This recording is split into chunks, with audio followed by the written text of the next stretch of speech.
Huwag kayong mag-impok ng mga kayamanan dito sa lupa. Dito'y may naninirang bukbok at kalawang at may nakakapasok na magnanakaw. Sa halip, mag-impok kayo ng kayamanan sa langit. Dooy walang naninirang bukbok at kalawang at walang nakakapasok na magnanakaw. Sapagkat kung saan naroroon ang iyong kayamanan, ay naroroon din ang iyong puso. Ang mata, ang pinakailaw ng katawan. Kung malinaw ang iyong paningin, paliliwanagan ang iyong buong katawan. Ngunit kung malabo ang iyong paningin, mapupuno ng kadiliman ang iyong buong katawan. Kaya't kung ang liwanag mo'y kadiliman, talagang napakadilim yan. Walang aliping makakapaglingkod sa dalawang Panginoon sapagkat kapupuotan niya ang isa at iibigin ang ikalawa.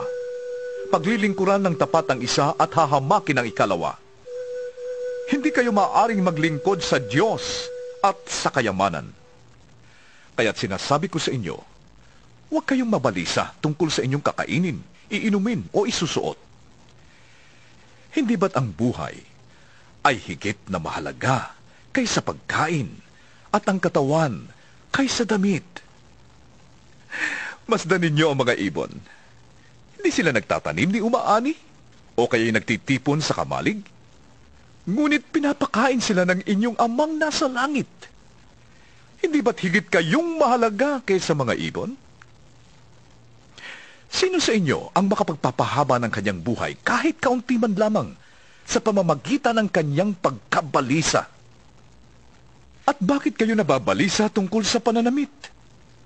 Isipin ninyo kung paano tumutubo ang mga bulaklak sa parang. Hindi sila nagtatrabaho ni gumagawa ng damit.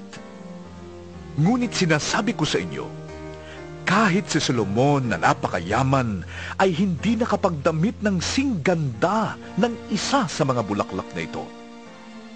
Kung dinadamitan ng Diyos ang damo sa parang, nabuhay ngayon at kinabukasan ay ginagatong sa kalan, kayo pa kaya? Kay liit ng inyong pananampalataya sa Kanya. Kaya't huwag kayong mag-alalang baka kayo kapusin sa pagkain, inumin o damit. Ang mga taong hindi nakakakilala sa Diyos ang nababahala sa mga bagay na yan. Alam ng inyong amang nasa langit na kailangan ninyo ang lahat ng yan.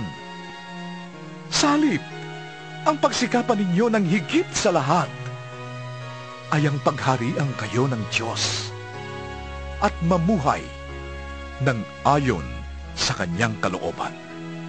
At ibibigay niya sa inyo ang lahat ng inyong kailangan.